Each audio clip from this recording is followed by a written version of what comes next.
Okay, so this week, now that we have all our squares filled in, we have a little spot here that we still need to fill in.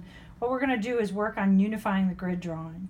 So the first thing that we look at is the values and the shading and how they connect.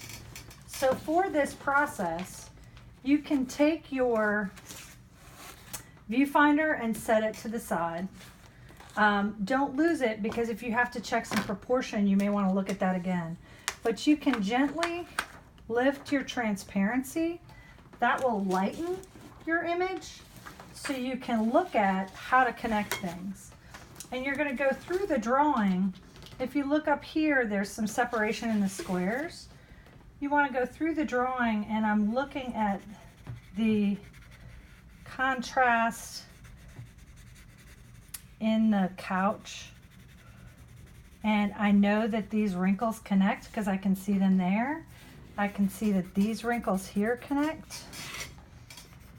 And so I generally go to the darks first and I start connecting them. We never want to erase across a grid line to get it. We want to draw across it and blend across it. So this is a light gray, and we're just going to blend across that. This is a little bit darker. We're going to pull that into this. And then if we have to pull a lighter thing down, we're going to take our kneaded eraser and gently pull that in the direction that the drawing goes. And you can brush some gray back into that if you need to.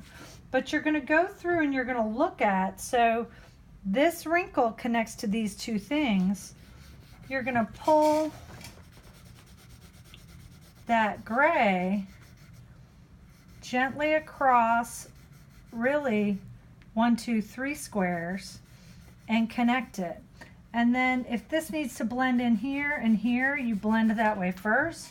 If it gets lighter, you add that. So the first step of unifying your grid drawing is to connect areas that are the same in their value and shading at the same time that you are removing the grid squares.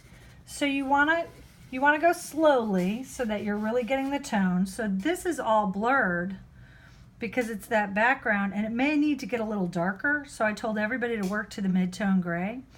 But start by connecting your darks first. You can always make the whole tone darker.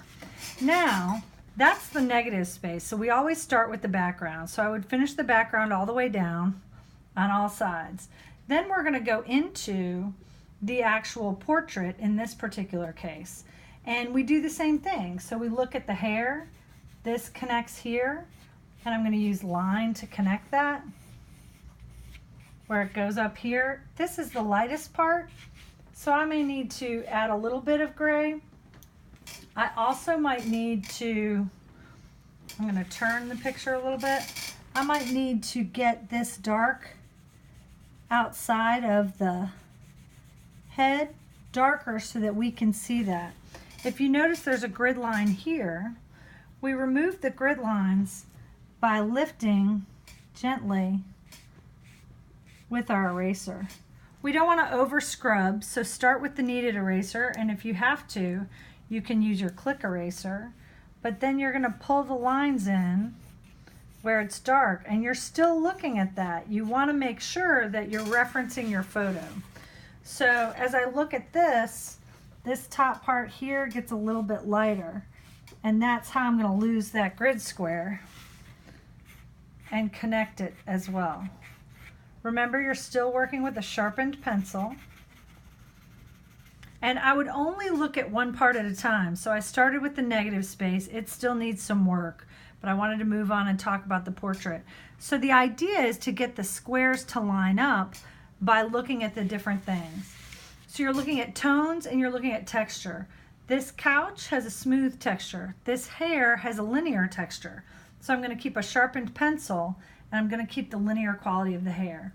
Then I would go into the face and start, when you lift tones in different areas, first I'm just going to gently smooth my hand, or you can use a piece of paper towel to do that. And I'm going to blend across the squares. I want to try and lose any linear quality I have to this tone, and kind of work it across all those squares. So I'm working this as a face. And then I'm going to go in here and I'm going to pick out the lights first, whereas here I picked out the darks. I'm going to look at the tones. I'm going to lift that light tone first that's on the nose. This tone underneath the eye is light. This tone right here is light.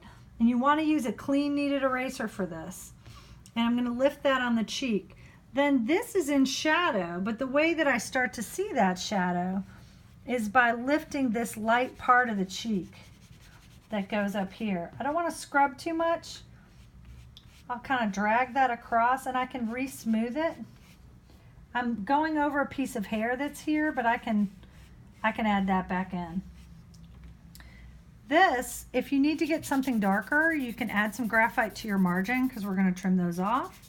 And this part of the nose gets a little darker. So I can use my actual finger to pull that. And you're going to push and pull it until it makes sense. This is a good shadow under here, but right up above this lip, you have to pay attention to where the light is. You got to get that light so that we can see where the lips are. So you just go through your drawing and you simply make shadows that need to be a little darker, darker, and things that need to be a little lighter, you pull lighter, and you play until you get those grid squares out. And then I will help you in class next week to get things to refine. But you just need to remember that like this and this go across that grid line, so it makes a little bit more sense. This is here and this is here. The click eraser will work for some things, particularly in the hair, but in the face, in faces and smooth textures, I suggest you work with your kneaded eraser. But you're just going to look for areas that are lighter and a little bit softer to kind of pull that up so it starts to look like one drawing. Okay?